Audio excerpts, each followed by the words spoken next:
The night of July 10, 1955 should have been like every other night for the citizens of Sioux City, but unbeknownst to them, a horrific crime would befall its inhabitants.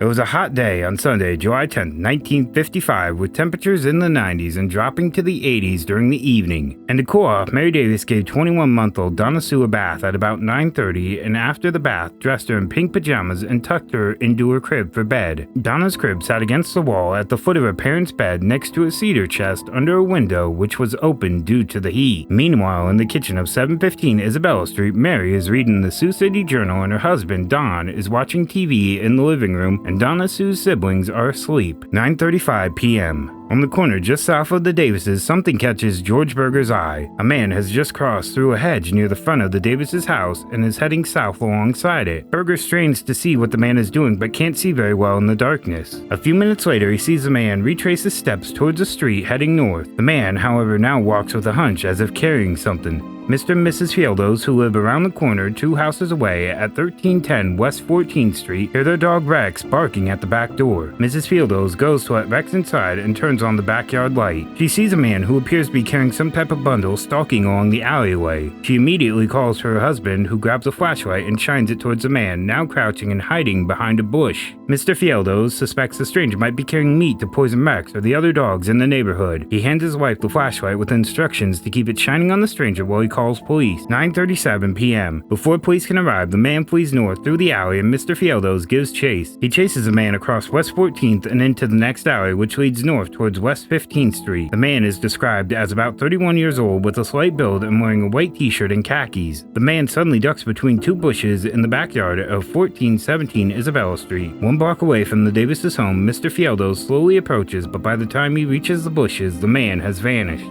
9:40 p.m. Mr. Davis gets up to go to bed and check on Donna Sue. He doesn't see her in her crib and thinks she's hiding under the covers, but she isn't there. "Where's Donna?" he hollers to his wife, and then sees that the bedroom screen has been removed. He immediately calls police, unaware that they are already on their way to the neighborhood. Meanwhile, Mr. Fieldo stands outside his house waiting for police to arrive and tells the gathering crowd of neighbors how he chased the man up the alley towards West 15th Street before losing him. Suddenly, they hear Mary Davis screaming from inside her home. As more and more people gather outside to see what the commotion is all about, Sioux City police arrive on the scene. Mr. Berger tells police about the stranger he saw moving stealthily alongside the Davis' house just a little while earlier. Several neighbors reported having seen the man, but say they found it difficult to judge his height because he was walking bent over while carrying something. More than 25 neighbors go out searching in the vacant fields and houses in the vicinity. Mr. Davis, extremely distraught over his daughter's disappearance, jumps into his car and begins to search the area on his own. But the surrounding roads are muddy and he drives his car into a ditch and gets stuck. Friends come to his rescue to help pull him out. Relatives began gathering at the Davis' home to provide comfort and support. The Davises tell police that they don't know anyone with a motive for wanting to kidnap Donna Sue. 10:05 p.m. Sid Goldberg, a resident of Sioux City, drives through the nearby town of Elk Point, South Dakota, and near a motel sees a man in a white t-shirt and khakis holding a baby in his arms standing on the road beside a black Cadillac 2-door sedan with Nebraska license plates. Goldberg, unaware of Donna Sue's kidnapping, thinks nothing of it. 10:30 p.m. Everett Houseworth, who lives on the old back road in South Sioux City, Nebraska, is startled by a sound of a vehicle stopping outside on the gravel road. A moment later, she hears the car quickly accelerate and speed away. Between 11 and midnight, Sid Goldberg is back on the road and listening to his radio. He hears a report about Donna Sue's abduction and immediately stops to call the Sioux City Police. The Sioux City Police notify Elk Point, South Dakota Police, who quickly converge at the same motel Goldberg passed almost 90 minutes earlier. The Chevrolet sedan is gone, but Goldberg remembers the license plate number. Sioux City Police radio detailed description of the man and child to law enforcement networks in Iowa, South Dakota, and Nebraska, and to taxicab companies whose cabs are equipped with two-way radios. Police follow up on the license plate number in hopes of discovering the owner and getting a lead, but nothing pans out because the Nebraska Motor Vehicle Bureau won't open until the following morning. Police take Donna Sue's bedroom screen and several other items to police headquarters to check for possible fingerprints. Throughout the night, Sioux City police swarm over the city's west side in search of any clues. Monday, July 11, 1955. Early Monday morning at the Davis' home, Captain Mispellage explains that the FBI cannot be called in on the case until proof exists the abductor took Donna Sue across the state line or contacted the Davises asking for money or other considerations in exchange for Donna Sue's return. More detectives descend upon the neighborhood, talking with residents about the previous day's activities. They conduct a home-by-home check. 3 FBI agents from the Omaha field office arrive at the Davis' home, stating that they want to familiarize themselves with the neighborhood. A farmer reports to the Woodbury County Sheriff's Office that he heard a baby crying in a parked car on a road about 3.5 miles east of Highway 75, halfway between the nearby towns of Sergeant Bluff and Salix, Iowa. He says the car has Nebraska plates and deputies go to investigate. The search party continues to grow to include Air National Guardsmen, extra police, and even more volunteers. The search extends from West 7th Street to West 18th Street and along Perry Creek, and from West 8th and Bluff Street to Ross Street, 3:45 p.m. Across the river in Nebraska, Erdis Olderking drives his tractor towards South Sioux City where he intends to buy oats. 1/8 of a mile north of his farmhouse, Mr. Olderking notices something in a ditch. He goes to investigate and discovers the bottom half of a baby's pink pajamas as well as a pair of rubber pants, the kind normally worn over a baby's diaper. He immediately turns around for home where he calls the police and tells his wife what he discovered.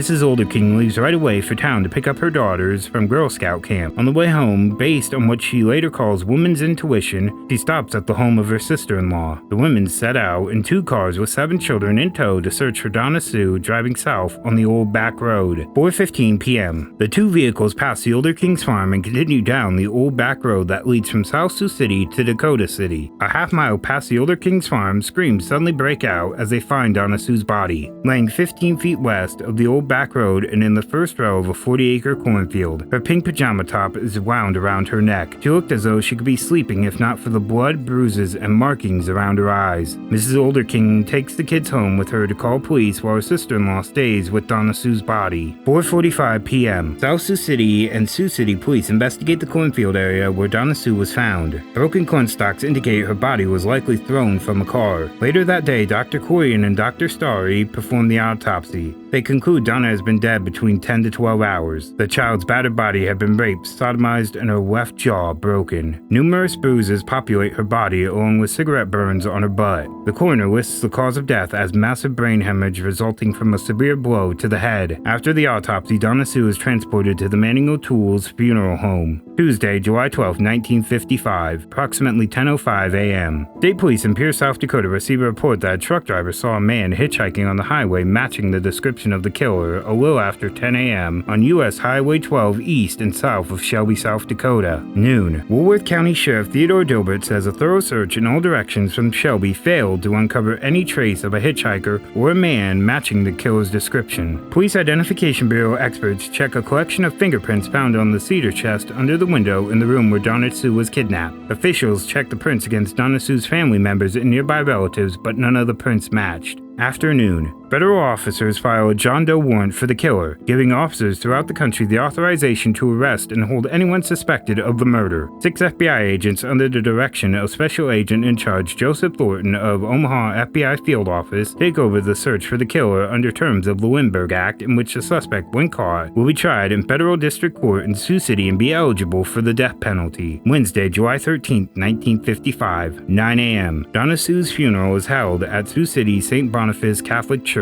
A crowd of over 300 people attend. Donna Sue is laid to rest in a small white flower-covered casket. An FBI agent and several local detectives attended the funeral, hoping for a chance that the killer may have returned out of morbid curiosity. Afternoon. 31-year-old farmhand Otto Winnecamp visits a car dealership to trade in his vehicle and leaves with a new car to go get the money. When he doesn't return, the dealer notices a number of cigarette burns in the old car's dashboard. He calls the police. South Sioux City Sheriff John Elliott receives a tip on Winnecamp's whereabouts from an unidentified farmer. Elliott finds the suspect on Otto Bingen's farm. FBI investigators and Sioux City police arrive and immediately begin questioning Winnecamp and take him into custody near Thurston, Nebraska. Winnecamp is interrogated for about an hour at the South Sioux City Police Department by his alibi checked out. 2:30 p.m. Police detectives announce that Winnecamp has been released and exonerated of any connection to Donna Sue's death. That same day in Joplin, Missouri, 42-year-old drifter Aubrey Earl Brandt tells police he killed Donna Sue. He later recants, saying that it was all a hoax. Police determined he had been traveling in Missouri with a carnival the night of Donna Sue's abduction and eliminated him as a suspect. July 22, 1955. The Davis family finally breaks its silence to thank the public for their support. The Davises had received hundreds of cards and letters from all across the U.S. The Sioux City Journal offered a reward of $2,387, a Sioux City TV station promises $500, and the governor offers $500 on behalf of the state of Iowa. It is the first time the state has ever offered a reward in a criminal case. December 10, 1955, police in Reno, Nevada arrest Virgil Vance Wilson on the charges of intoxication and disorderly conduct. Wilson, a 32-year-old butcher from Ottawa, Iowa, asks to speak to a detective and tells Captain Reno Ferretto that sometime in July he stole a car and drove onto a side road where he raped and then strangled Donna Sue. He says he then threw the body out of the car and abandoned the vehicle. December 11, 1955, FBI agents question Wilson. Wilson contradicts his earlier story and recants his confession, denying any connection whatsoever with Donna Sue's murder. December 20th, 1955, Sioux City Police Chief James O'Keefe announced that Wilson had been eliminated as a suspect. Wilson had been in Des Moines with friends as late as 7 p.m. the night of Donna Sue's murder and couldn't have arrived in Sioux City with enough time to commit the crime. Over the next 2 years, more suspects were brought in, questioned, and took lie detector tests, and every single one of them was exonerated of killing Donna Sue. January 29th, 1958, Donna Sue's case is reopened with 8 to 10 people who took lie detector tests, but once again, nobody was charged with Donna Sue's murder.